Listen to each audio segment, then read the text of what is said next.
CM Revanth రెడ్డికి మాజీ మంత్రి సిద్దిపేట ఎమ్మెల్యే హరీష్ రావు బహిరంగ లేఖ రాశారు.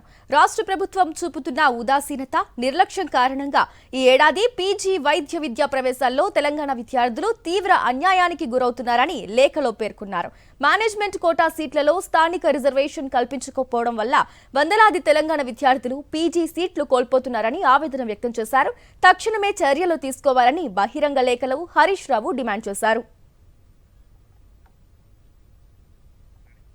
సీఎం రేవంత్ రెడ్డికి మాజీ మంత్రి సిద్దిపేట ఎమ్మెల్యే హరీష్ రావు బహిరంగ లేఖ రాశారు.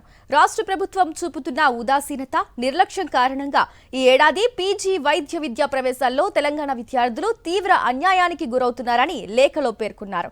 మేనేజ్మెంట్ కోటా సీట్లలో స్థానిక రిజర్వేషన్ కల్పించకపోవడం వల్ల వందలాది తెలంగాణ విద్యార్థులు పీజీ సీట్లు కోల్పోతున్నారని ఆవేదన వ్యక్తం చేశారు.